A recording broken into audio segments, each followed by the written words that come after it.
Success don't come overnight.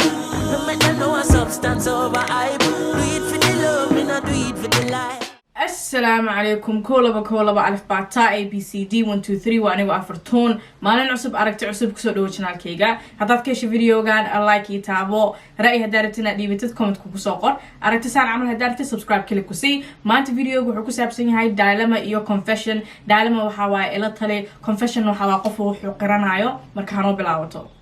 السلام عليكم أبايو وعليكم السلام وحتري وحربات هلا إن عضو حاجة سيسو hooyadeeda waxay dhimatay markaan yaraa ilaaha u naxariisto waxa ay wadatay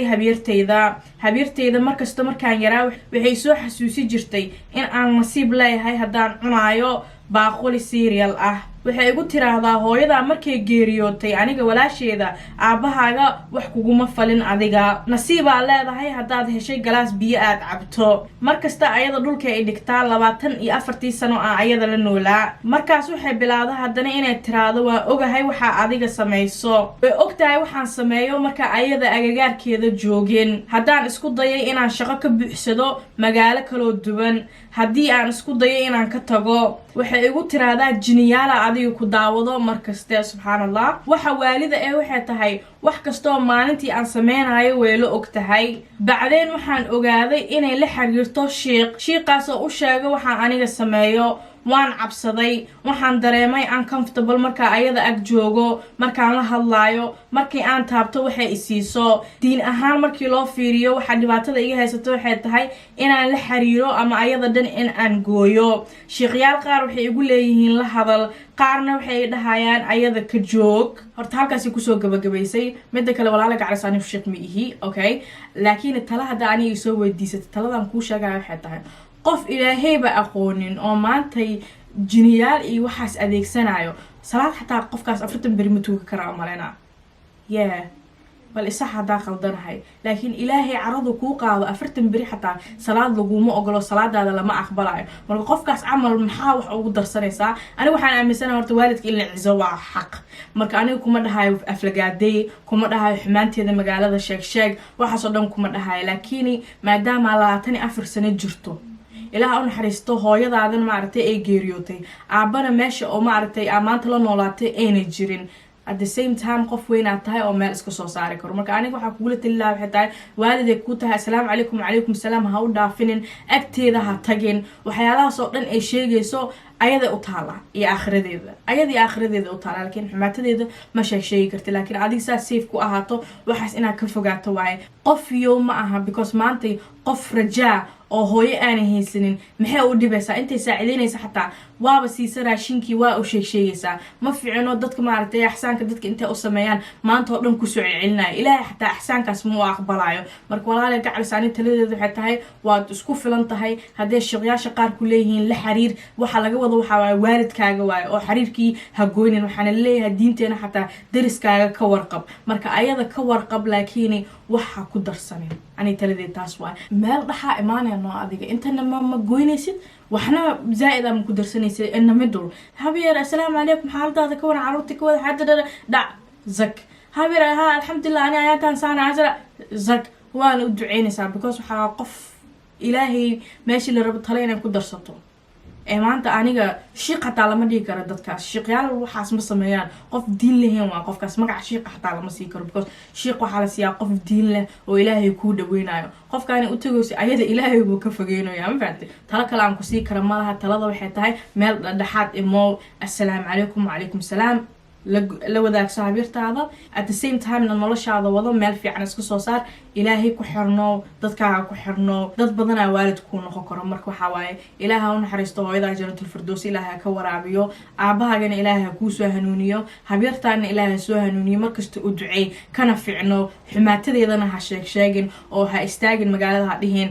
waxay wadaagsataa waxyaalahaas in aniga nolosheedu ku ogaato waxa laga yaabaa xataa in aynan wadaagsanin waxyaalahaas ee adiga kugu baqsi inay soo saajidka saxan ku taagnaato laakiin markasta waxay ku qaldan tahay habyar wixii ay ku siisay 24 sano maanta oo dhan inay kuu sheegtay ku tiraado anaa axsaan kuu sameeyay maba heli lahayn biyo waxaas waa laga fiican yahay because waalid ay ku tahay haddii ay waxaasna niyad u sameyn lahayd maanta ajarkeeda ay heli lahayd marka markasta adigu ka fiicno walaalayaal talada walaashaan u haysiin please comment-ka kusoo qora ilaahay dhibaatada ha kaa qaado hana ku badbaadiyo ayadana ha kaa badbaadiyo ayadana ha soo hanuuniyo qofka kaleete qofkan wuxuu yiri confession-keyga waxay tahay ninkeyga ma oga laakiin waxaan rabaa in aan u bixiyo cunugeena wiilka magaca jaceylkeygii koowaad wow ama asleedahay cunugaaga haddaad u baahsato jaceylkaaga kuusoo noqonayo haddaad jaceylkaaga saas u rabtana way u guursatay waaba isdhibtee kii rasmigaa saacadaan heli lahayd haddaa iska istaagsanaan lahayd iska sugi lahayd waxaa laga yaabaa cabdigaa rabto oo cunuga rabta inaa u bixiso inuu ka qashuuco maadaama meeshaa weli iska istaagsantaha oo kuusoo noqdo cunug dhan iyo reer dhan iyo nin dhan aa leedahay markaasaa leedahay jecelkeyga koowaad magaciisa cunugay ugu baxsanaa walaahi foodaa wadaa midda kale waxaa waaye noloshaan muujeedaa dadka dhan way iswada yaqaanaan waxaa laga yaabaa Faadumo Afdheer oo adiga aad ogeyn inay maalin kusoo salaantay tiraado hay cabdi miyaa cunugaa maxaa kaa jeclaa jirtana cabdi ma aho gataa foodada nagataa tanaan kusoo gabagabeynayaa qofkan wuxuu yidhi assalaamu calaykum fartuun waxaan ku rajeynayaa inaad fiican tahay anigu waxaan ahay taageerahaaga janaalkaaga maasha allah ilaahay ha kuu sii wado horumarkaaga jazaakallah khayr walaal macaan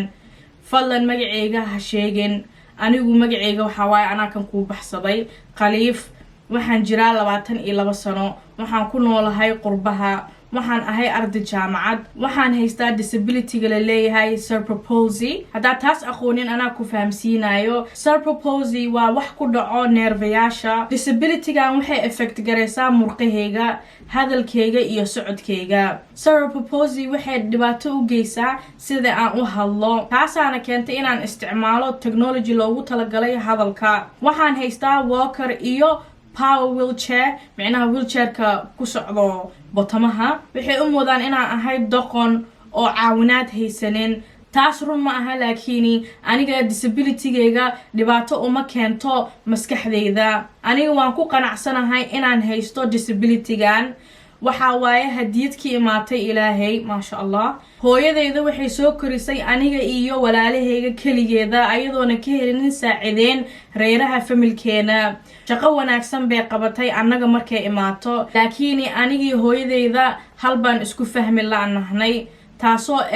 sida u wanaagsan aan ku guursado hooyaday waxay rabtaa inay Soomaaliya gabar igaga hesho ee aaminsan tahay ayada siday aniga gabadhaas ilmo ii siiso haddii ay geeriyooto hooyadayda sida aniga ilmahaas igaga taxadaraan waan fahamsanahay meesha ka imaanayso dhaqankeena waxaa la aaminsan yahay in laga taxadaro dadka disability-ga haysto laakiin waqtigu isbedelay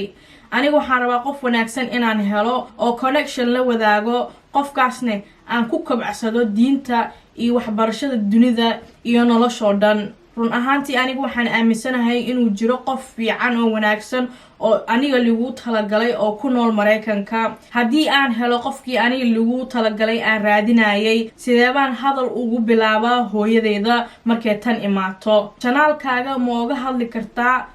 disability-ga thank you horta waxaan ku faraxsanahay inaad kalsooni badan ii muujisay qoraalkaaga aad tiri waa ku faraxsan tahay haddii duu ilaahay ku siiyey waa wax lagu farxo because bilaadan lixdooda lixaad leh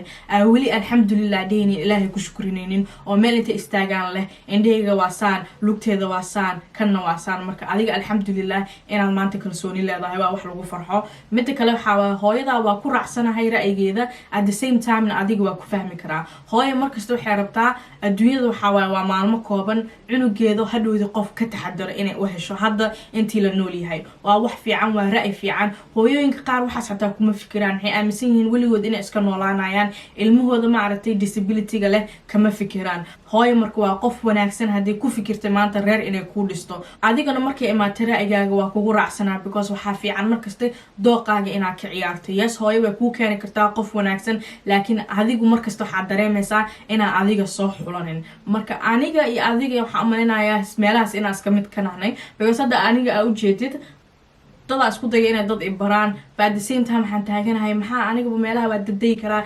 cabdigo waa iska keensan karaa marka adayna waxaa laga yaabaa taas inay kugu jirto soo labadaba ma xumo marka su-aasha hadda taala meesha waxay tahay markaan helo aniga qof aan ka helo sidee baan hooyo ugu sheegaa hooyo markasta sababtee wax u sameynayso waxay tahay adiga maanta inay ku farax geliso nolol kuu sameyso hadhoodina nolosha aad ku wadato walwalaan oo ilmahaaga iyo xaaskaaga ay kaa taxadiraan marka haddaad hesho tii kuu habooneed oo ilaahay kuu qoray ama hooyo keenta ama adiga keento sidai ayada u hadli hele oo hadle maanta waxaa dhihi hooyo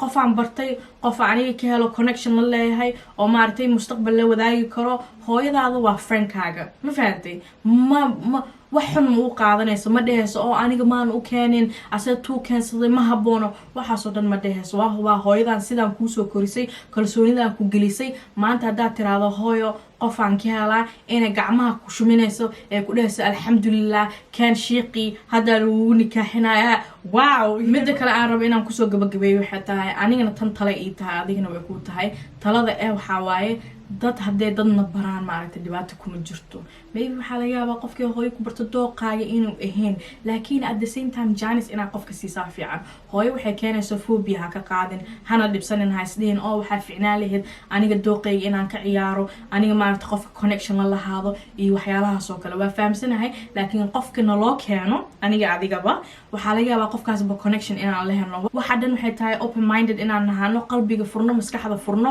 qofka hadal la wadaagno soo markasta hooyo dooqeedana ha xirino bal dooqeeda waxaa laga yaabaa iyo dooqaaga isku mid inay yihiin aan adiga aada ogeyn marka hooyana teedeeda ha iska xirin labada meelba adiga why kill two birds with one stone maxaa hal shiish labada ha kugu dhacdo intana adiga ka qaraabo intana ha lagaaga qaraabo adiga magaalada dhan markii lagu keenane kaa dooqa noqdo hadhoodii qaado ani taasa kula tali lahaa taladaas aniga waa qaadanaya insha allah marka midda kale ayga codsato waxay tahay in aan ka hadlo disability walaal gacaliya taas video aan usoo sameynaa sababtoo waxay tahay walaasha fartuun way hadal badan tahay marka waxaa fiican video in loo sameeyo taas canaan badan ay dadkeena u baahan yihiin walaalayaal adinkiinana ra'yigiina comment ku soo qoraa walaal macaan ilaahay maaragtay nolosha ha kuu fududeeyo ilaahay ha kuu keeno mid qeyraysan oo duceysan ilaahay hooyadaa qeyr ha siiyo ilaahay hooyooyinka dhan qeyr ha siiyo intaa kusoo gabagabaynayaa kalgaceyl badan aan ii wada hayaa dadkii daawado walaalahayga marka qaraabada lagu salaamo adios